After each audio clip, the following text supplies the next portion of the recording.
Guys welcome to my new blog. आज चाहिँ हामी घाँस काट्न जान लाग्छौँ होइन।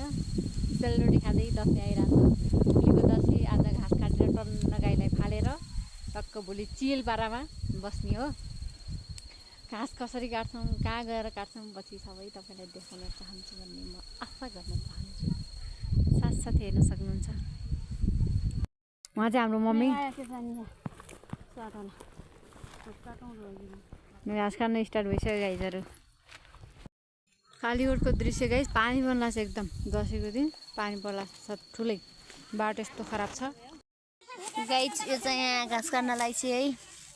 घाँस काटेको पारा हेर्न सक्नुहुन्छ। घाँस काट्न नआउने मान्छेहरू यस्तै हुन्। घाँस काट्न नआउने मान्छेको पारा यस्तो हुन्छ है। उता चाहिँ मम्मी चाहिँ आँसी काट्दै हुनुहुन्छ है। अब म चाहिँ यहाँ अब आँसी रेडी छ, एकछिनमा काट्छु होला। उनीहरू चाहिँ स्टार्ट भइसक्यो। हाम्रो मम्मीले घाँस काट्न हेर्न सक्नुहुन्छ। घाँसी काट्न आउँदैन कट्ठै। कागै पहिला खाली दे त यस्तै गरी हो गाइज। गाइज मम्मी चाहिँ घाँस काट्न लाग्नु भइसक्यो है गाइज, हेर्न सक्नुहुन्छ। कुर्रो यो भनेको फुलेको कुर्रो। यसलाई कसले खान्छ? गाईले खान्छ। कटारे भन्छन् रे गाइज, कटारे। लोकल घाँस धमाधम घाँस काट्न गइरहन् र म चाहिँ भिडियो बनाइरहेको छु। मम्मी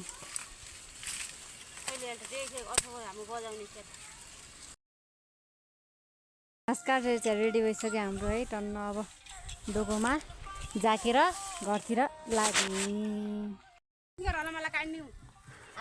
म आउँदैन गाइस, यति लिन त मलाई गुवाइसक्यो। आउँदैन होला गाइस, त घाँस त धेरै छ र। यिनीहरू ठगुवाहरू घाँस नलिने हुन् गाइस। म चाहिँ पुगेको ल। इ हाम्रा घरका गाई। मैले चाहिँ यति घाँस ल्याएर आएको। फेरि जानुपर्ने भयो गाइस। फेरि एउटा पुलो घाँस लिन हौ। मैले फेरि जान्दैन। ए ठगुवाहरू एक कुन पुला ल्याएर राखन्। मलाई त्यत्रो जाकार आए। हे बाबा के गरेर खाने हो गाइस? गाह्रो छ। बाख्रा मे मे मे मे मे मे गर न। कसो कद्दु हो मम्मी? त्यो कद्दु खाने हो गाइस। यहाँ कद्दु अरे कद्दु फर्सी। कद्दु यस्तै फर्छन् गाइजहरूले। काले गाह्रो छ।